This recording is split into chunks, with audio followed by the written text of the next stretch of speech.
இந்த ஆழமான ஆய்வுக்கு உங்க எல்லாரையும் வரவேற்கிறேன். இன்னைக்கு நம்ம பார்க்க போற விஷயம் ரொம்பவே ஒரு சுவாரஸ்யமான உளவியல் மற்றும் ஆன்மீக உரையாடல். ஆமா, இது நம்ம எல்லார் வாழ்க்கையிலயும் ரொம்ப ஆழமா தாக்கத்தை ஏற்படுத்துற ஒரு தலைப்பு. கண்டிப்பா. இப்போ நீங்க ரொம்ப விரும்பி போடுற ஒரு வெள்ளை சட்டையில எதிர்பாராத விதமா கொஞ்சம் கருப்பு மை கொட்டிடுச்சுன்னு வச்சுக்கோங்க. நீங்க பதறி போய் அதை தொடச்ச ட்ரை பண்ணுவீங்க. ஆனா அது இன்னும் பரவி சட்டையை வீணாயிடும் இல்லையா? ஆமா, சாதாரணமா நம்ம எல்லாரும் செய்யற தப்பு அதுதான். மேலோட்டமா துடைக்க முயற்சி பண்ணுவோம். கரெக்ட். ஆனா அங்க ஒரு மேஜிக் பிளாட்டிங் பேப்பர், அதாவது உறிஞ்சும் தாள் இருக்குன்னு வச்சுக்கோங்க.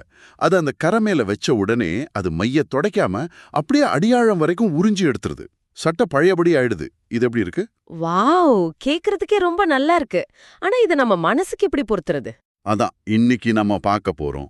நம்ம பல வருஷமா சுமந்துட்டு இருக்கிற குற்ற உணர்வுகள், மனக்காயங்கள், எதிர்மறை எண்ணங்கள், இதையெல்லாம் இந்த உறிஞ்சும் தாள் மூலமா முழுமையா நீக்க முடியும்னு ஒரு மூல ஆதாரம் சொல்லுது.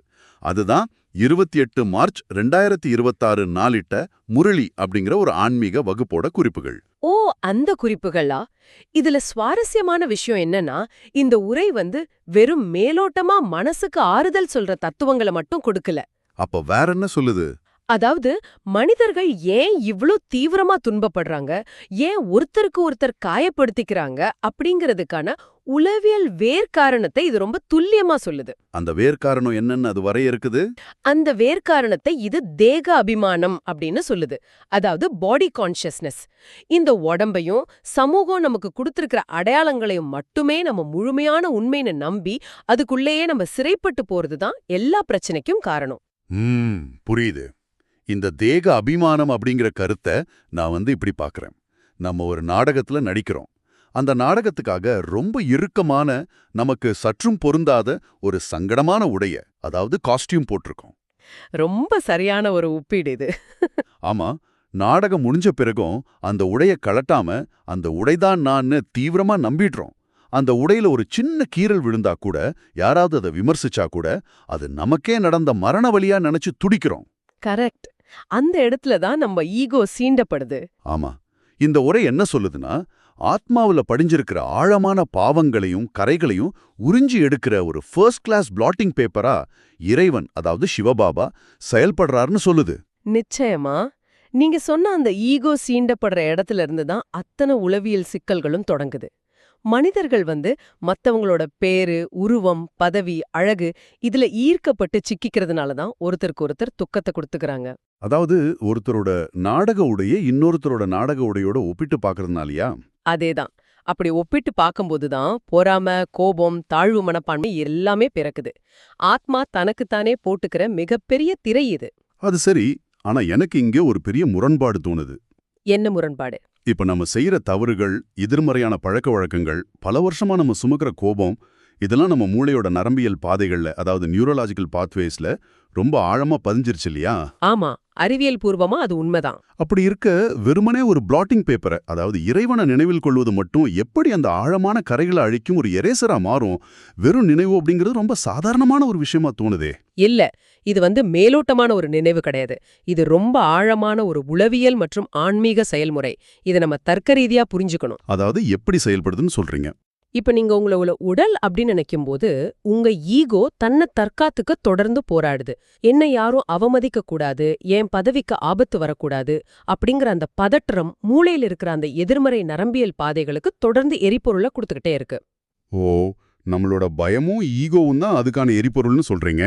கரெக்ட். ஆனா நீங்க உங்களை உடலா இல்லாம முற்றிலும் தொட முடியாத, பாதிக்க முடியாத ஒரு தூய்மையான ஆத்மான்னு உணர்ந்து அதே மாதிரி தூய்மையான இறைவனை நினைக்கும் போது உங்க ஈகோக்கு அங்க வேலையே இல்லாம போயிடுது. ஏன்னா தற்காத்துக்கு அங்க ஒண்ணுமே இல்லையே, ரைட்? அதேதான். இந்த உரை அந்த நினைவாற்றல ஒரு சாதாரண செயலா சொல்லல. அதை யோகா அக்னி, அதாவது தியான நெருப்பு அப்படின்னு கூப்பிடுது. நீங்க அந்த நினைவுல நிலைச்சிருக்கும் போது உங்க பழைய பழக்க வழக்கங்களுக்கு போற எரிபொருள் துண்டிக்கப்படுது. வாவ், அப்ப அந்த எதிர்மறை பாதைகள் பட்டினியால செத்து போயிடும். ஆமா, சுருக்கமா சொல்லப்போனா அந்த நெருப்பு உங்களோட அகங்காரத்தை சுட்டு பொசுக்குது. அதாவது நம்ம ஈகோவுக்கு கொடுக்கற உணவை, அந்த கவனத்தை நிறுத்துறது மூலமா நம்ம பழைய கசடுகளை செயலிழக்க செய்யறோம். இது ரொம்ப ஆழமான விளக்கம். ஆனா ஒரு நிமிஷம், தூய்மைப்படுத்துதல் அப்படின்னு உடனே பலருக்கும் கங்கை நதியில குளிக்கிறது, புனித பயணம் போறது இதெல்லாம் ஞாபகத்துக்கு வரும். ஆனா இந்த பிளாட்டிங் பேப்பர் தத்துவத்துல அந்த மாதிரி உடல் சார்ந்த சடங்குகளுக்கு எந்த இடமுமே இல்ல. அப்போ இந்த உரை அத பத்தி என்னதான் சொல்லுது? இந்த உரை அந்த பாரம்பரிய சடங்குகளை முற்றிலுமா நிராகரிக்குது. கங்கை நதியில குளிக்கிறது அப்படிங்கிறது உடல, அதாவது நீங்க சொன்ன அந்த நாடக உடைய மட்டுமே சுத்தப்படுத்தும். அது ஆத்மாவோட ஆழத்துல இருக்கிற கரைகளை ஒருபோதும் நீக்காதுன்னு ரொம்ப திட்டவட்டமா பதிவு செய்யுது. இது ரொம்ப பெரிய ஸ்டேட்மெண்ட் ஆச்சு. அது மட்டும் இல்ல, ஆன்மீகம் குறித்த இன்னொரு பெரிய கற்பிதத்தையும் இது உடைக்குது. இறைவன் மாபெரும் உருவம் கொண்டவர், எல்லையற்றவர், இல்லனா எங்கும் நிறைந்தவர் அப்படிங்கிற அந்த பொதுவான கருத்தை இது முற்றிலுமா மறுக்குது. ஓ, எங்கும் நிறைந்தவர் இல்லையா? அப்போ அவர் எப்படி இருப்பார்னு இந்த உரை சொல்லுது. ஆத்மா மற்றும் இறைவன் ரெண்டு பேருமே மிகச்சிறிய ஒளிப்புள்ளி, அதாவது பின்தீ அல்லது ஸ்டார் போன்றவர்கள் அப்படின்னு ரொம்ப ஆழமா பதிவு செய்து, இறைவன் தூணிலும் இருப்பார் துரும்பிலும் இருப்பார் அப்படிங்கிற எண்ணத்திலிருந்து இது மாறுபட்டு இறைவன் ஒரு குறிப்பிட்ட புள்ளி அப்படின்னு வரையறுக்குது. இது கேட்கும்போது எனக்கு நவீன தொழில்நுட்பம் ஒண்ணுதான் ஞாபகத்துக்கு வருது. இது அச்சசலா ஒரு ப்ளூடூத் கனெக்ஷன் மாதிரி செயல்படுது. ப்ளூடூத் கனெக்ஷனா? எப்படி சொல்றீங்க? ஆமா, கண்ணுக்கு தெரியாத 2 சிறிய சாதனங்களுக்கு நடுவுல வயர்லெஸ் இணைப்பை ஏற்படுத்துறது போல இருக்கு. ஒரு சாதனம் எங்கும் பரவி இருக்க வேண்டிய அவசியம் இல்ல. தூய்மையற்ற ஒரு புள்ளி, அதாவது ஆத்மா, முழுமையான தூய்மையான மற்றொரு புள்ளியை, அதாவது இறைவனை நினைவில் கொண்டு அதோடு நேரடியாக இணைப்பை ஏற்படுத்துது. ரொம்ப அருமையான ஒப்பீடு இது. இணைப்பு ஏற்பட்ட உடனே ஒரு சாதனத்திலிருந்து இன்னொரு சாதனத்துக்கு தூய்மை அப்படிங்கிற டேட்டா டிரான்ஸ்ஃபர் ஆகுது. இந்த அகப்பயணத்தை தான் உரை மன்மனாபாவ் அப்படின்னு குறிப்பிடுதுன்னு நினைக்கிறேன். கண்டிப்பா. அந்த ப்ளூடூத் உருவகம் இந்த செயல்முறையை ரொம்ப துல்லியமா விளக்குது. எங்கும் நிறைந்தவர் அப்படின்னு நீங்க நம்பும்போது உங்களோட கவனம் சிதறடிக்கப்படுது. உங்களால ஒரு குறிப்பிட்ட இலக்குல மனச குவிக்க முடியறதில்ல. ஆமா, அது காத்துல கை வீசின மாதிரி ஒரு ஃபீல் கொடுக்கும். ஆனா இறைவன் ஒரு சிறிய புள்ளி அப்படின்னு உணரும்போது உங்க மனசோட அலைவரிசைய மிக துல்லியமா டியூன் செய்ய முடியுது. இது ஒரு பாயிண்ட் டு பாயிண்ட் கனெக்ஷன். சரி, இணைப்பு ஏற்படுத்துறது எப்படிங்கிறது புரிஞ்சுது. ஆனா இங்க எனக்கு ஒரு தர்க்க ரீதியான முரண்பாடு வருது. இந்த உரை இத மிகவும் எளிதான வழி, அதாவது ஈஸி பாத் அப்படின்னு பல தடவை சொல்லுது. ஆமா, அப்படிதான் சொல்லுது. ஆனா அதே மூச்சுல இதுதான் இருப்பதிலேயே மிகவும் கடினமான விஷயம்னும், 15-20 வருஷமா தொடர்ந்து பயிற்சி செய்யறவங்க கூட இந்த நினைவாற்றலை தக்க வைக்க முடியாம தோல்வி அடைறாங்கன்னு நேர்மையா ஒத்துக்குது. ஏன் இந்த முரண்பாடு? என் போன்ல ப்ளூடூத் கனெக்ட் பண்றது 1 செகண்ட் வேலை தான். இது ஏன் இவ்வளவு கஷ்டமா இருக்கு? அதுக்கான காரணம் என்னன்னா, நீங்க இந்த ப்ளூடூத் இணைப்ப எந்தவித தடங்களும் இல்லாத ஒரு வெற்றிடத்திலேயோ இல்ல ஒரு அமைதியான லேப்லயும் செய்யல. இந்த உலகமே இப்போ தமோ பிரதானமா, அதாவது அதீத இருள் சூழ்ந்து முற்றிலும் சீர்கெட்ட நிலையில இருக்கு. தமோ பிரதானம், அதாவது நெகட்டிவிட்டி அதிகமா இருக்கிற சூழல்னு சொல்றீங்க. ஆமா, உங்களை சுற்றியுள்ள எல்லாமே, நீங்க பாக்குற விளம்பரங்கள், பேசுற மனிதர்கள், சோஷியல் மீடியா எல்லாமே உங்களை உடலாவே பார்க்க தூண்டுது. ஆத்மாக்கள், உடல்கள் ரெண்டுமே அதோட தூய்மையை இழந்துடுச்சு.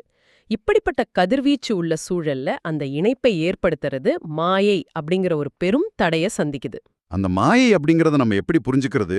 அது ஏதோ புராணங்கள்ல வர்ற அரக்கன் மாதிரி ஒரு விஷயமா? நிச்சயமா இல்ல. மாயை அப்படிங்கிறது உங்க அன்றாட வாழ்க்கையில உங்களோட கவனத்தை சிதறெடுக்கிற சிறு சிறு விஷயங்கள் தான். காலையில நீங்க தியானத்துல உட்கார்ந்து உங்களை ஒளிப்புள்ளியா உணர்ந்து இறைவனோடு அந்த ப்ளூடூத் இணைப்பை வெற்றிகரமா ஏற்படுத்திடலாம். சரி, அதுக்கப்புறம் என்ன நடக்கும்? நீங்க வீட்டை விட்டு வெளியேறி ஆபீஸ்க்கு போகும்போது டிராஃபிக்ல யாராவது உங்களை முந்திக்கிட்டு போனா போதும், இல்ல உங்க பாஸ் உங்களை சின்னதா ஒரு விமர்சனம் பண்ணா போதும், உடனே உங்க ஈகோ முழிச்சுக்குது. ஓ, என்ன எப்படி அவன் முந்தலாம் அப்படிங்கிற அந்த ஈகோ. அதேதான், அந்த உடல் சார்ந்த அகங்கார மறுகணமே மாயை ரொம்ப கூர்மையா செயல்பட்டு அந்த இணைப்பு துண்டிச்சிடுது. அந்த ஆன்மீக போதை, அதாவது நஷா, நொடியில உடைஞ்சு நீங்க மறுபடியும் அந்த சங்கடமான நாடக உடையே போட்டுக்கிறீங்க. இப்ப நீங்க சொல்ற இந்த கோணத்திலிருந்து பார்த்தா நேயர்கள் இத தங்களோட அன்றாட வாழ்க்கையோட ரொம்ப ஈஸியா பொருத்தி பார்க்க முடியும். இது ஒரு தொடர்ச்சியான போராட்டம். ஆமா, அதனாலதான் வேதங்களையோ தத்துவங்களையோ 20 வருஷம் படிக்கிறத விட இந்த தொடர்ச்சியான நினைவு ரொம்ப கடினமானதுன்னு உரை ஒத்துக்குது. சரி, இப்போ தனிப்பட்ட முறையில ஆத்மாவை எப்படி இணைக்கிறது அப்படிங்கிற தத்துவத்திலிருந்து இத மத்த மனிதர்களோட உறவாடுற சமூக வாழ்க்கையில எப்படி செயல்படுத்துறது அப்படிங்கிற நடைமுறைக்கு வருவோம். இது ரொம்ப முக்கியமான பகுதி. ஏன்னா தனிமையில தியானம் செய்யறது ஒரு வகை, ஆனா மனிதர்களோட முரண்படும் போது இதை செயல்படுத்துறது முற்றிலும் வேறொரு வகை. கரெக்ட். இது பத்தி இந்த உரை என்ன சொல்லுது? அணுகுது. வெறுமனே கண்ணை மூடிக்கிட்டு நினைவுல இருக்கிறது மட்டும் போதாது. நீங்க நாள் முழுவதும் விழித்திருக்கும் போதும் உங்க மனம், வாக்கு, கர்மம் அதாவது மன்சா வாச்சா கர்மனா ஆகிய 3 நிலைகள்லயும் யாருக்கும் சிறிதளவு துக்கத்தை கூட கொடுக்க கூடாதுன்னு கட்டளை போடுது. ஓ, அது ரொம்ப கஷ்டமாச்சே. நீங்க அமைதியா இருக்கிறதா நினைச்சுக்கிட்டு உங்க எண்ணங்களால மத்தவங்கள காயப்படுத்தினா அந்த நினைவாற்றலுக்கு எந்த அர்த்தமுமே இல்ல. இந்த இடத்துல உரை பயன்படுத்துற ஜெர்முய் ஜக்முய் அப்படிங்கிற வார்த்தையை நீ ரொம்ப சிந்திக்க வச்சது. அது வதந்தி பேசுறது, மத்தவங்கள குறை சொல்றது, இல்ல வீணா சண்டை போடுறத சுட்டி காட்டுது. ஆமா, அது ரொம்ப பொதுவான ஒரு பழக்கமா மாறிடுச்சு. அதான் நம்ம சாதாரணமா இதை ஆபத்தில்லாத ஒரு பொழுதுபோக்கா பாக்குறோம். ஆபீஸ்ல டீ பிரேக்ல கூட வேலை செய்யறவங்கள பத்தி புறம் பேசுறது மனிதர்களோட இயல்பான பழக்கம் தானே. அது ஒரு வித அற்ப சந்தோஷத்தை தருது. ஆனா இந்த உரை அதை ஏன் இவ்ளோ பெரிய ஆன்மீக தடையா பாக்குது? ஏன் இவ்ளோ கடுமை? ஏன்னா நீங்க மத்தவங்கள பத்தி புறம் பேசும்போது உங்கள அறியாமலே நீங்க அவங்களோட நாடக உடைய, அதாவது உடல் சார்ந்த குறைகளை விவாதிச்சுட்டு இருக்கீங்க. அவங்களோட நிறம், பதவி, தவறுகள் எல்லாமே உடல் சார்ந்தவை. ஓ, அப்ப நம்ம அந்த பிளாட்டிங் பேப்பர் இணைப்பை நாமே கட் பண்ணிக்கணும். ஆமா, நீங்க ஒரு ஒளிப்புள்ளியா இருந்துகிட்டு இன்னொருத்தர உடலா பார்க்க முடியாது. வதந்தி பேசுது அப்படிங்கிறது உங்களோட தூய்மையான அகநிலைய, அந்த ஆன்மீக போதைய முற்றிலுமா சிதைச்சிடுது. அதனாலதான் இத ஒரே வன்மையாக கண்டிக்கிறது. இது எனக்கு பெரும் சவாலா தெரியுது. நீங்க மத்தவங்களுக்கு வழிகாட்டணும், ஆனா அறிவுரை கூறுபவர்கள் தாங்களே அந்த பயிற்சியை செய்யலனா அவங்க பாவங்கள் அழியாதுன்னு உரை எச்சரிக்குது இல்லையா? கண்டிப்பா, அது ரொம்ப தெளிவா சொல்லப்பட்டிருக்கு. இது மருத்துவரே முதலில் உங்களை குணப்படுத்திக் கொள்ளுங்கள் அப்படிங்கிற பழமொழியை ஞாபகப்படுத்துது. ஆனா நடைமுறையில் இது ரொம்ப கடினம். நம்ம முழுமையான தூய்மையை அடையிற வரைக்கும் மத்தவங்களுக்கு உதவக்கூடாதா? இது ஒரு வித குற்ற உணர்வை ஏற்படுத்துது. இல்ல இல்ல, இது குற்ற உணர்வை ஏற்படுத்துறதுக்கான எச்சரிக்கை கிடையாது. இது பொறுப்புணர்விற்கான ஒரு அழைப்பு. நீங்க பரிபூரணமான பிறகுதான் மத்தவங்களுக்கு சொல்லணும்னு உரை சொல்லல. அப்ப இத எப்படி புரிஞ்சுக்கிறது? உங்களோட சொந்த வாழ்க்கையில அந்த பயிற்சி இல்லைன்னா நீங்க வெறும் வார்த்தைகளை மட்டுமே உச்சரிப்பீங்க.